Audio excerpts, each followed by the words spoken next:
Hoy nos metemos de lleno en los documentos de un caso criminal, bueno, bastante complejo, el de Donna Winger.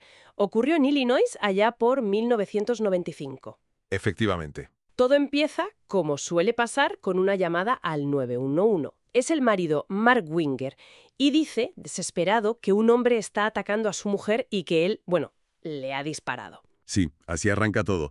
Cuando llega la policía, la escena es dura. Donna está muy grave, golpeada con un martillo.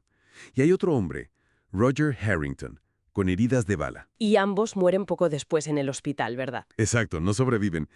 Y un detalle clave desde el principio. No hay señales de que alguien forzara la entrada en la casa.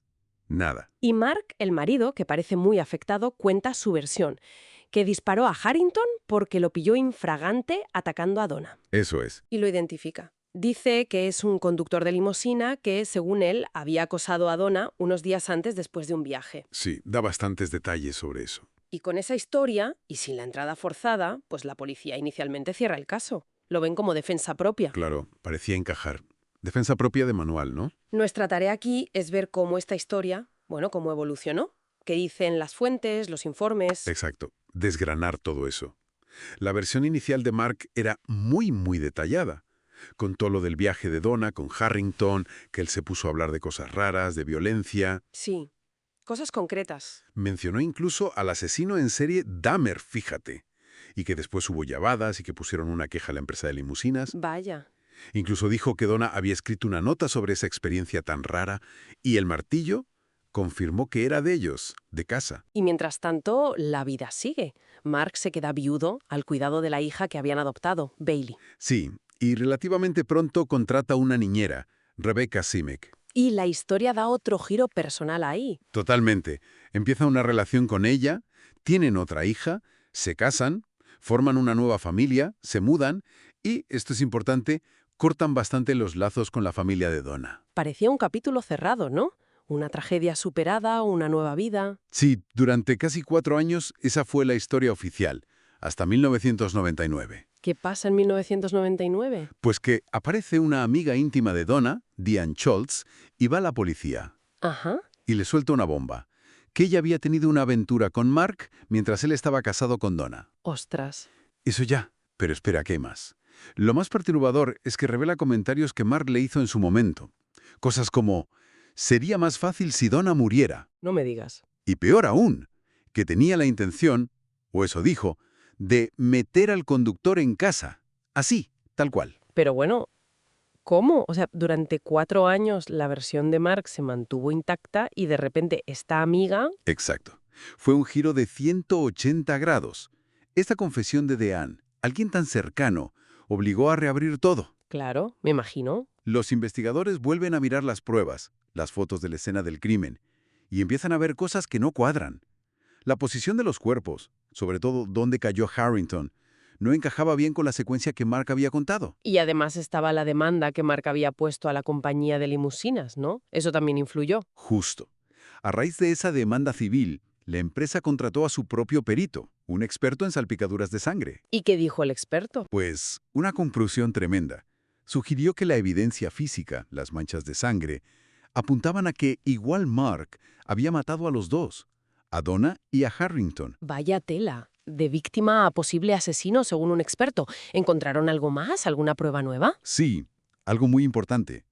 En el coche de Roger Harrington, el conductor, encontraron una nota. Una nota. Sí, tenía apuntado el nombre de Mark, su dirección, y una hora, las 4:30 de la tarde, del día de los hechos. Las 4:30. Justo. Justo la hora del incidente.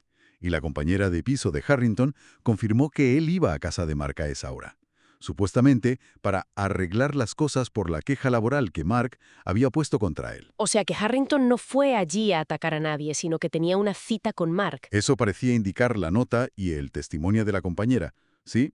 Cambiaba mucho la perspectiva. ¿Antes que pudiera ser sospechoso? Pues sí, salieron a la luz un par de cosas.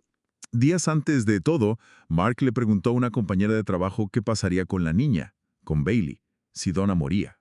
Una pregunta un poco rara. Uf, sí, bastante. Y además, había llamado él mismo a la empresa de limusinas pidiendo el nombre completo de Roger Harrington, Dijo que quería hablar directamente con él para aclarar el incidente del viaje. Todo esto lleva al juicio en 2001. Y la fiscalía ya no presenta la historia de la defensa propia, claro. Para nada. La acusación dibuja un plan premeditado. Argumentan que Mark quería matar a Donna, quizás por temas de divorcio, para no perder a Bailey. Y que el incidente con Harrington le vino, digamos, como anillo al dedo, para tener un chivo expiatorio. ¿Y cuál es la secuencia que proponen ellos? Creen que Mark atrajo a Harrington a casa con algún pretexto, le disparó por sorpresa y luego, o quizá antes, mató a Donna con el martillo. Se apoyan en la nota, en que no había entrada forzada y en que Harrington, al parecer, tenía armas en su coche y no las usó. ¿Y la defensa? ¿Cómo intentaron desmontar eso? Pues volvieron a la idea de que Harrington era inestable, usando el relato del viaje. Argumentaron que los sanitarios, al intentar ayudar, pudieron mover los cuerpos y alterar la escena. Claro, eso siempre es una posibilidad. Y sobre Diane Schultz, la amiga, la pintaron como una testigo resentida, ¿sabes? Que testificaba por despecho porque Mark la había rechazado después de la muerte de Donna para irse con la niñera. Un juicio complicado, con dos versiones totalmente opuestas. Al final, ¿qué decidió el jurado? Culpable. De 2 cargos de asesinato en primer grado. La sentencia fue cadena perpetua, sin posibilidad de libertad condicional. Pero ahí no acaba la cosa, ¿verdad? Hay un epílogo bastante siniestro. Sí. Tremendo. En 2005, Mark Winger, ya en prisión, es condenado otra vez. ¿Por qué? Por intentar contratar a sicarios desde la cárcel. Quería matar a Diane Schultz, la testigo clave, y a un amigo que supuestamente no le había pagado la fianza. Pero bueno, Encontraron notas suyas muy detalladas. Planeaba secuestrar a Diane, forzarla a retractarse de su testimonio y luego matarla. Él dijo que eran fantasías, pero bueno, le cayeron otros 35 años. ¡qué barbaridad! Es un caso que empieza como una cosa y acaba siendo algo totalmente diferente. De defensa propia a una trama de asesinato planeado y conspiración desde la cárcel. Exacto. Lo que nos enseña este análisis de las fuentes es lo fácil que es aceptar una primera versión, sobre todo si encaja en lo que esperamos oír, ¿no? La narrativa del marido afligido era potente. Sí, muy potente. Y tuvo que pasar tiempo, aparecer un testimonio inesperado y reexaminar las pruebas físicas para que toda esa construcción se viniera abajo y saliera a la luz una verdad mucho más oscura que, en cierto modo, estaba ahí desde el principio. Es una buena reflexión final. Cómo las historias se construyen y se deconstruyen, y lo que puede ocultarse bajo la superficie.